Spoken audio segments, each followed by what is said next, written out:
તો વડોદરાની વાત કરીએ। વડોદરા જિલ્લા ભાજપ કાર્યાલય ખાતે આજે ડોક્ટર શ્યામાપ્રસાદ મુખર્જીની 125મી જન્મ જયંતિ વર્ષ નિમિત્તે વિશેષ કાર્યક્રમનું આયોજન કરવામાં આવ્યું હતું। કાર્યક્રમમાં ગુજરાત ભાજપના પ્રદેશ અધ્યક્ષ જગદીશ વિશ્વકર્મા ખાસ ઉપસ્થિત રહ્યા હતા। તેમણે ડોક્ટર મુખર્જીની પ્રતિમાને પુષ્પાંજલિ અર્પણ કરી શ્રદ્ધાંજલિ આપી હતી।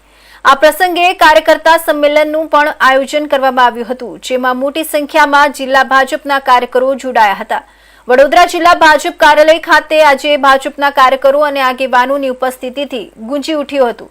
ડોક્ટર શ્યામાપ્રસાદ મુખર્જીની 125મી જન્મજયંતિ વર્ષ નિમિત્તે યોજાયેલા વિશેષ કાર્યક્રમમાં ગુજરાત ભાજપના પ્રદેશ અધ્યક્ષ જગદીશ વિશ્વકર્મા ઉપસ્થિત રહ્યા હતા।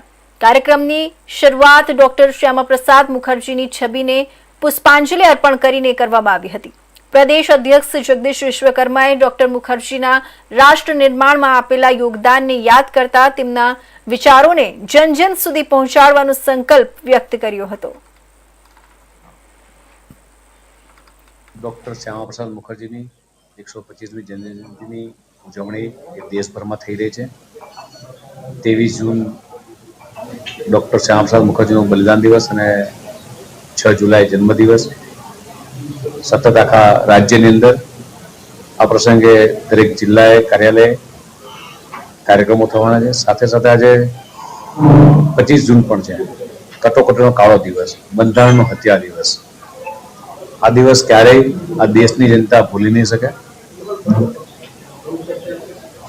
દેશના હજારો લોકોએ ટૂંકમાં બલિદાન આપ્યા છે।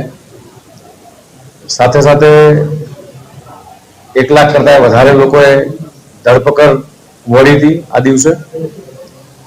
અને એ વખતની કોંગ્રેસ સરકાર ઇન્દિરા ગાંધીએ પોતાની સત્તા બચાવવા માટે, સરકાર બચાવવા માટે એ બંધારણની હત્યા કરી હતી।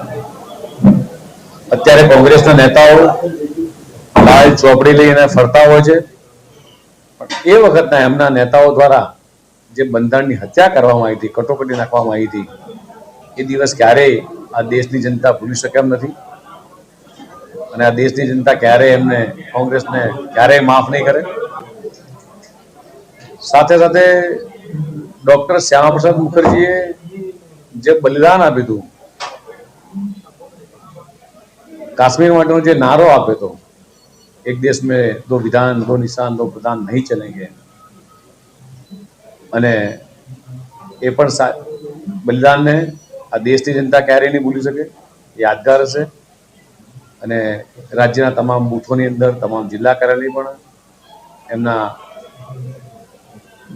બલિદાનના દિવસના કાર્યક્રમો થયા છે।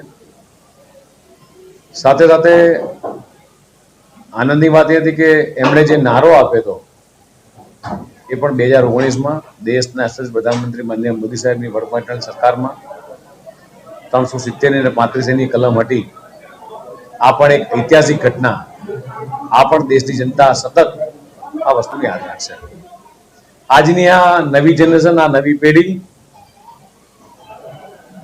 એ સતત આ કાળા દિવસને એ ક્યારેય એ ભૂલી ના શકે એ પ્રકારની એ ઘટનાઓ એ વખતના કોંગ્રેસના નેતાઓ જે કરી હતી, એનો સંવાદ આજે વડોદરા ખાતે પણ થવાનો છે અને રાજ્યમાં અલગ અલગ 4 જગ્યાએ